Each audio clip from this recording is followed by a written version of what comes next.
Several years ago, when our family was in Florida, spending some time hanging out on vacation, we went to Cape Canaveral. And as we were walking around some of the tourist facility, my son, who at the time was about 7 years old, approached me and said to me, "Hey Dad, look, Mr. Asher is over there. Mr. Asher is here in Florida." And at first I said to my son, "Michael, you don't see Mr. Asher. Mr. Asher isn't here in Florida. You just see somebody who looks like Mr. Asher. I'm telling you, it's not him."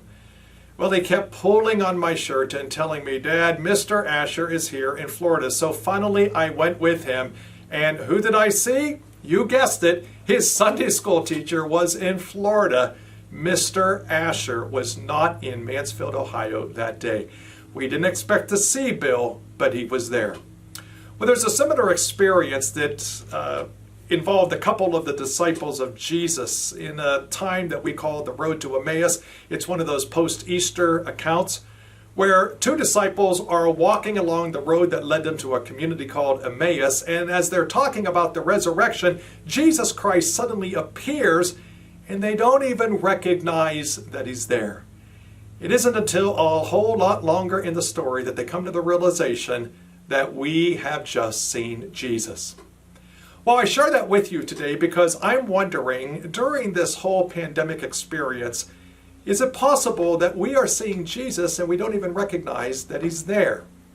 You see, sometimes we expect to only feel Jesus and experience Jesus through the presence of his Holy Spirit, which certainly is good theology. But is it also possible that we're seeing Jesus all around us and we don't even recognize that he's there? That we see Jesus in the presence of friends who have sent us a note or delivered groceries. That we've seen Jesus as we've been out taking a walk and we've seen his presence and the beauty of his creation. That we've seen Jesus through an unexpected telephone call or an email from an old friend. Or we've seen and experienced Jesus through first responders and by those care workers who are working in the hospitals and nursing facilities and in other locations. Is it possible that Jesus is all around us, and if only we'll open our eyes, we will see him today? Well, here's my question for you, and I invite you to once again hit reply and to answer this question. Where have you seen Jesus at work in the life of this pandemic? Where have you seen Jesus in the world in which you are living?